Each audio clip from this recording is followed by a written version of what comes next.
రాష్ట్రంలోని ప్రభుత్వ మెడికల్ కాలేజీల్లో ఆసుపత్రుల్లో ఉన్న సమస్యలు పరిష్కరించాలని కోరుతూ జూనియర్ డాక్టర్లు సమ్మెకు దిగారు. ఎమర్జెన్సీ సర్వీసులు యథావిధిగా కొనసాగుతాయన్నారు డాక్టర్లు. మరోవైపు జూనియర్ డాక్టర్లతో వైద్యారోగ్య శాఖ మంత్రి దామోదర రాజనరసింహ చర్చలు జరిపారు. కొన్ని సమస్యలపై మంత్రి సానుకూలంగా స్పందించారన్నారు. అయితే సమ్మె మాత్రం కొనసాగుతుందని స్పష్టం చేశారు జూడాలు.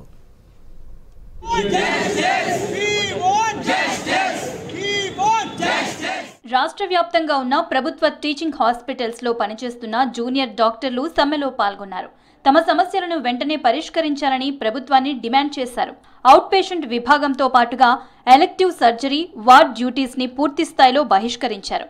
ఎమర్జెన్సీ సర్వీసులు ప్రస్తుతానికి యథావిధిగా కొనసాగుతాయని తెలిపారు జూనియర్ డాక్టర్లు. తమ సమస్యలను పరిష్కరించాలని కోటి ఉస్మానియా మెడికల్ కాలేజీలో జూనియర్ డాక్టర్లు ఆందోళనకు దిగారు.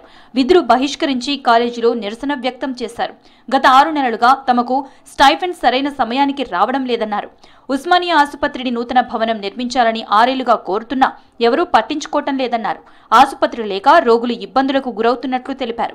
తమ సమస్యలను రాష్ట్ర ప్రభుత్వం వెంటనే పరిష్కరించాలని కోరారు. లేదంటే తమ సమ్మెను కొనసాగిస్తామన్నారు జూడాలు. ప్రధాన కారణాలు అయితే ఉస్మానియా జనరల్ హాస్పిటల్ కొత్తగా కట్టడం, మాకు హాస్టల్ ఫెసిలిటీస్ ప్రతి ఒక్క మెడికల్ కాలేజీలో కల్పించడము, మాకు ఎవ్రీ మంత్ ఫస్ట్ లోపు మాకు స్టైపెండ్స్ పడేలాగా గ్రీన్ ఛానల్ జీవో రిలీజ్ చేయడము, కేఎంసీ రోడ్స్ అనేవి సరిగ్గా మళ్ళీ కొత్తగా వేయించడము, మళ్ళీ సూపర్ స్పెషాలిటీ వాళ్ళకి 92,000 నుంచి 1,25,000 వరకు స్టైపెండ్ ని తిరిగి చేయించాలి, మళ్ళీ డాక్టర్లకు సరైన భద్రతను కల్పించడము. ఈ డిమాండ్స్ అన్ని మాకు కల్పించనిచో ఎన్నో ఏళ్ల నుంచి 10 ఏళ్ల నుంచి మేము కష్టపడుతూ మేము ఎన్నోసార్లు విన్నపించుకున్నాము.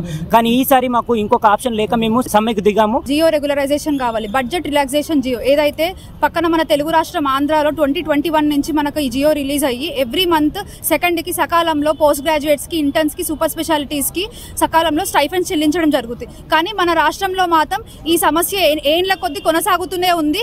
ఇప్పుడు మనకు ప్రభుత్వము ఇస్తామని చెప్పారు ఆ జియో, కానీ ఇవ్వడం లేదు. ఇంకా అది కార్యాచరణ దాల్చలేదు. జస్ట్ మాటలు మాత్రమే చెప్తున్నారు కానీ అది కార్యాచరణలు దాల్చలేదు.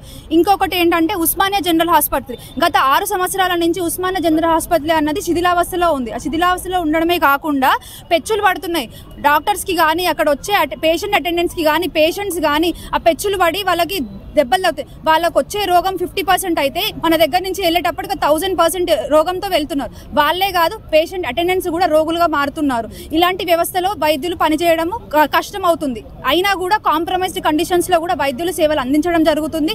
ఇంకా మెరుగైన సేవ కోసం మేము మంత్రి గారిని రిక్వెస్ట్ చేస్తుంది ఒకటే, ప్రభుత్వాన్ని కానీ ఇతర మంత్రుల్ని కానీ మేము ఒకటే రిక్వెస్ట్ చేస్తున్నాం, మాకు ఒక కొత్త భవనం నిర్మించండి. సికింద్రాబాద్ గాంధీ హాస్పిటల్లో విధులు బహిష్కరించారు గాంధీలోని జూనియర్ డాక్టర్లు. తమ సమస్యలు పరిష్కరించాలని డిమాండ్ చేశారు జూడాలు.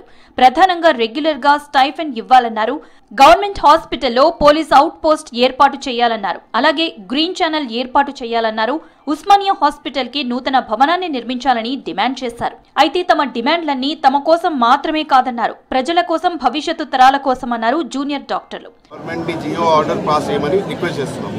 మాకు ప్రధానంగా డిమాండ్స్ ఏంటి అంటే green channel of stipends. Green channel of stipends అనేది ప్రతి ఒక్క వైద్యునికి నెలసరి వాళ్ళ జీతాలు పడాలి. ఎలా అయితే వేరే డిపార్ట్మెంట్స్లో పడుతున్నాయో అలాగే మాకు స్టైఫెండ్స్ అనేది తప్పనిసరిగా ఇవ్వాలి. అది గవర్నమెంట్ని మేము రిక్వెస్ట్ చేస్తున్నాము, జీవో పాస్ చేయండి. గ్రీన్ ఛానల్ జీవో పాస్ చేస్తే ఈ నిరసన అనేది మేము విరమించుకుంటామని. దాంతోపాటు కేఎంసీలో రోడ్స్ అండి, కేఎంసీలో రోడ్స్ చాలా దారుణంగా ఉంది. కేఎంసీలో రోడ్స్ వేయమని చాలా రిక్వెస్ట్ చేస్తున్నాం గవర్నమెంట్. ఎందుకంటే వైద్యులు ఎవరైతే పేషెంట్ని ట్రీట్ చేయాల్సిన వైద్యులే పేషెంట్స్ అవుతున్నారు. రోడ్స్ బాగాలేక కింద పడి గాయాల పాలయ్యి అక్కడ ట్రీట్మెంట్ చేసుకుంటున్నారు. ఇంకా మాకు కావాల్సింది సెక్యూరిటీ అండి. సెక్యూరిటీ ఆఫ్ ప్రతి మెడికల్ కాలేజ్లో, ప్రతి గవర్నమెంట్ హాస్పిటల్స్లో సెక్యూరిటీ అనేది చాలా తక్కువ ఉంటుంది. ప్రీవియస్గా మాకు స్పెషల్ పోలీస్ ఫోర్స్ ఇస్తానని గవర్నమెంట్ ప్రామిస్ చేసింది, కానీ అది అమల్లోకి రావట్లేదు. వరంగల్ జిల్లాలోని Kakatiya medical college teaching hospitals లో సమ్మె చేపట్టారు జూనియర్ డాక్టర్లు. ఎంజీఎం హాస్పిటల్లోని మహాత్మా గాంధీ విగ్రహం ముందు ఆందోళన చేపట్టారు. సమ్మెలో భాగంగా ఎమర్జెన్సీ మినహా అన్ని విభాగాల్లో విధులు బహిష్కరించారు జూనియర్ డాక్టర్లు.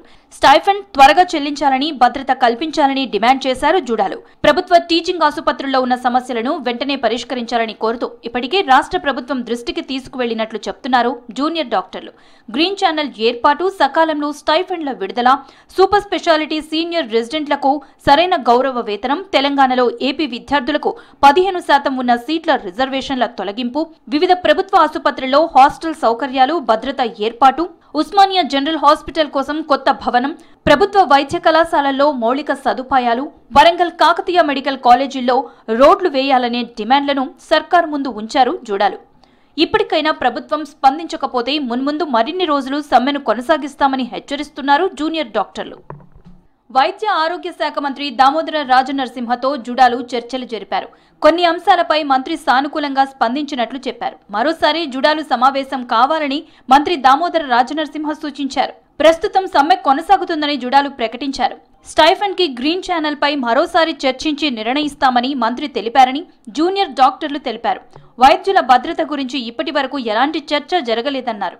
కొత్త మెడికల్ కాలేజీలకు బస్సు ఏర్పాట్లపై డిఎంఈ నిర్ణయం తీసుకుంటారని మంత్రి తెలిపారన్నారు. సమ్మెపై రాష్ట్ర స్థాయి జుడాలతో చర్చించి నిర్ణయం తీసుకుంటామన్నారు వైద్యులు. తెలంగాణ జూనియర్ డాక్టర్స్ అసోసియేషన్ ఈ రోజు నుంచి తలపెడుతున్న స్ట్రైక్ దాని గురించి మాట్లాడడానికి మినిస్టర్ గారు టాక్స్ కి పిలిచిండే. ఏదైతే సర్క్యులేట్ చేసారో అదనేది ఒక కొంచెం ప్రయోగాత్మకంగా ఫస్ట్ టైం చేస్తున్నాము. సో అదొకవేళ ఫెయిల్ అవుతుందా సక్సెస్ అవుతుందా దాని మోడల్ని బట్టి, ఒకవేళ సక్సెస్ అవుతుంది అంటే we will continue it for the next year. లేదు కొంచెం ఏమన్నా గ్లిచెస్ ఉన్నాయి అంటే దాన్ని బట్టి మళ్ళీ దాన్ని మోడిఫై చేయాలా ఏం చేయాలి అన్నది తర్వాత డెసిషన్ తీసుకుంటాం అన్నట్టు చెప్పారు. సెక్యూరిటీ ఇష్యూస్ గురించి మాట్లాడినప్పుడు అదొక హై లెవెల్ మీటింగ్ ఐజీ గారితో పెట్టి దాని డిస్కషన్ అయిన తర్వాతనే ఏమన్నా చెప్పగలుగుతాం, కానీ ఇప్పటివరకు అలాంటి మీటింగ్ ఏది జరగలేదు అని చెప్పడం జరిగింది. సో కొత్త మెడికల్ కాలేజ్కి బస్సెస్ గురించి 2022లో వెళ్ళిన దాన్ని మళ్ళీ ఒకసారి చూపించడం జరిగింది. సో దాని గురించి అప్డేట్ ఏంటి సార్ అంటే, సో ఒకసారి డిఎంఈ మేడంని కలిసి అది ఎంతవరకు అవుతుంది అన్నది కలిసి మాట్లాడమని చెప్పారు. సమ్మె గురించి ఇంకా మేము మిగతా ప్యానెల్ మెంబర్స్ ఇంకా ఓవరాల్ అందరు పీజీస్కి కన్వే చేయాలండి. మిగతా పీజీస్కి స్టేట్లో ఉన్న ప్రతి ఒక్కరికి ఇన్ఫర్మేషన్ అనేది కన్వే అయిన తర్వాతనే మేము ఏమన్నా డెసిషన్ తీసుకోగలుగుతాం. ఇప్పటికైనా ప్రభుత్వం స్పందించకపోతే మున్ముందు మరిన్ని రోజులు సమ్మెను కొనసాగిస్తామని హెచ్చరిస్తున్నారు జూనియర్ డాక్టర్లు.